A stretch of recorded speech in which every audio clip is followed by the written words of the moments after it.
নাকি জাহিদন্তকে ধর্ষণ করলাম। ভাই সে আমাকে ধর্ষণ করলো, উল্টা আপনি এগুলো আপনারা এগুলো সরাচ্ছেন যে আমি নাকি স্বেচ্ছা এগুলো করছি। মরে গেলে জাহিদন্ত দোষী থাকবে, আমি মরে যাওয়ার আগে লিখে যাবো। এটা নিয়ে অনেক বুলিং এর শিকার, নেগেটিভ কমেন্টের শিকার, এবং ছেলে মেয়ে সবাই দেখছি যে আমাকে এখানে আসলে দোষী প্রমাণ করতে চাচ্ছে। এখন আপনারা আমাকে বারবার বলতেছেন যে আপনি জানেন জাহিদন্তু একটি খারাপ মানুষ, তাহলে আপনি কেন গেলেন তার কাছে? তাহলে ভাইয়া বা এখানে যারা সাংবাদিক ভাইয়ারা আছে বা কমেন্টে যেসব বোন আপুরা যারাই আছে, আমি সবাইকে এটাই বলবো, তাহলে আপনাদের কাছে তো আপনাদের জাহিদন্তু খুবই ভদ্র, নম্র, মার্জিত একটি মানুষ। আপনাদের মতো সে তো কোনো খারাপ কিছুই করতে পারে না।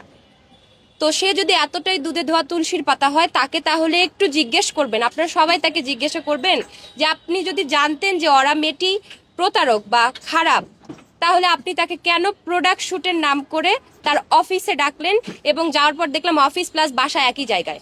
আপনাদের কাছে ভাইয়া প্রশ্ন, আপনারা বারবার বলছেন না আপনি কেন গেছেন, আমার প্রশ্ন হচ্ছে তাকে জিজ্ঞাসা করবেন যে পৃথিবীতে এত মেয়ে থাকতে আমাকেই কেন সে প্রোডাক্ট শুটের জন্য বাসায় ডাকলো, যেটাকে সে প্রথমে অফিস বলেছে। এখন আপনারা জানেন যে সম্পর্কের এই যে বিষয়টা আমি প্রথমে কিন্তু ক্লিয়ার করছি যে প্রথম থেকেই তার সাথে আমার প্রেম ছিল না, পূর্ব পরিচিতি সূত্রে হয়তো ওই অবস্থায় আমার মেন্টালি আমার খুব খারাপ অবস্থা, যার কারণে কথাগুলো আমি সাজিয়ে বলতে পারি নাই। হ্যাঁ, এলোমেলো ভাবে বলার কারণে আপনারা প্রেম ঘটিত বিষয়টাকে আগে এনেছেন যে তোমাদের মধ্যে প্রেম ছিল, তাহলে এখন কেন ধর্ষণ বলতেছো, মতের অমিল হয়েছে। আমি বারবার ক্লিয়ার করেছি যে প্রথম অবস্থায় সে যখন আমাকে রেপ করেছে তখন শুধুমাত্র সে আমার টিচার ছিল, গিটারের টিচার ছিল, আমি তার গিটারের স্টুডেন্ট ছিলাম। তখন কোনো প্রকার প্রেম ভালোবাসা সম্পর্ক কমিটমেন্ট কিচ্ছু ছিল না। প্রথম অবস্থায় সে আমাকে রেপ করেছে, তারপর সেই জিনিসটাকে ধামাচাপা দেওয়ার জন্য, আমি কিন্তু আবার বলতেছি, ওই জিনিসটাকে ধামাচাপা দেওয়ার জন্য সে আমাকে প্রেমের প্রস্তাব দেয়, আমি রাজি হই না। সে আমার পিছনে ঘুরে ছোটে আমাকে বিভিন্নভাবে অনেকদিন ধরে চেষ্টা করে দেন রাজি করায় প্রেমের জন্য। মাঝখানে কি হয়েছে এই জিনিসটা আপনারা বারবার বলবেন না যে কতবার ফিজিক্যাল হয়েছে, মাঝখানে আমি কিছু বলবো না, কারণ রিলেশনের বিষয়টা নিয়ে আমি আর কিছু বলবো না। এরপর যখন আমাদের বিচ্ছেদ হলো, তারপর সে প্রোডাক্ট শুটের নামে আমাকে কেন ডাকলো? এখন আপনারা জানেন যে আমরা মেয়ে মানুষ, দেখা যায় অনেক সময় ঠিক আছে আমরা কাজের পারপাসে যখন একসাথে কাজ করি, কাজ করতে করতে আবার সম্পর্কও ঠিক হয়ে যেতে পারে, এটা হয় অনেকের মধ্যে, হয়তো সামনাসামনি কথা বললে।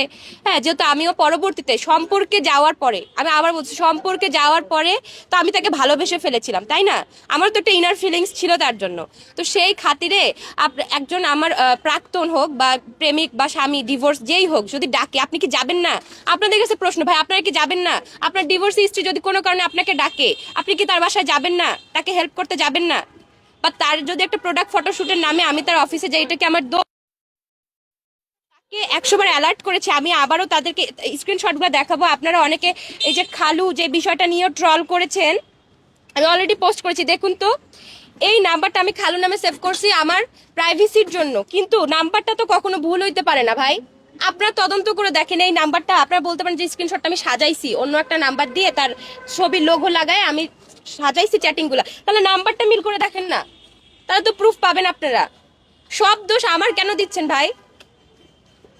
তারপর দেখেন, আমি তাকে বলেছি কিন্তু, হ্যাঁ, সে নিজে লোকেশন দিছে, আসতে বলেছে, যাতে আমাদের মধ্যে এই ধরনের কোনো বিষয় না থাকে এবং শুধুমাত্র ফটোশুটের যেন বিষয়টা থাকে। আমি কিন্তু এই জন্য এটা তাকে বলছি যে দেখেন, আমি চাই না আমাদের মধ্যে কোনো অপ্রীতিকর কোনো ঘটনা ঘটুক। সেটা সে নিশ্চয়তা দিয়েছে ভাই, নিশ্চয়তা দিয়েছে বলেই তো আমি গিয়েছি, নিশ্চয়তা না দিলে কি আমি যেতাম? সে বলেছে আমাদের মধ্যে সম্পর্ক নাই, ঠিক আছে, আমরা শুধু প্রোডাক্ট শুট করবো, এই জন্য আপনি আসেন অফিসে।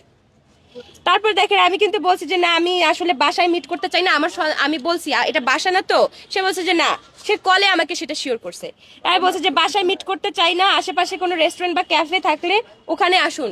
আমি কিন্তু বলছি যে বাইরে দেখা করি আমরা, তার মানে বুঝেন যে আমি এখানে তাকে কোনো ফাঁদে ফেলতে চাইনি, বরং আমি সেফ থাকতে চাইছি, ঠিক আছে? তারপরেও কিন্তু সে আমাকে কলের মাধ্যমে ইনশিওর করছে। এই যে বিষয়গুলো দেখেন, তাহলে আপনারা এক পক্ষে কেন আমাকে আসলে দোষ দিচ্ছেন বলেন? আপনারা তাকে প্রশ্ন করেন, তাহলে সে যদি জানতো আমি একটি খারাপ মেয়ে, ফ্রড মেয়ে, সে এত ভালো চরিত্রের অধিকারী, তাহলে আমাকে কেন ডাকলো?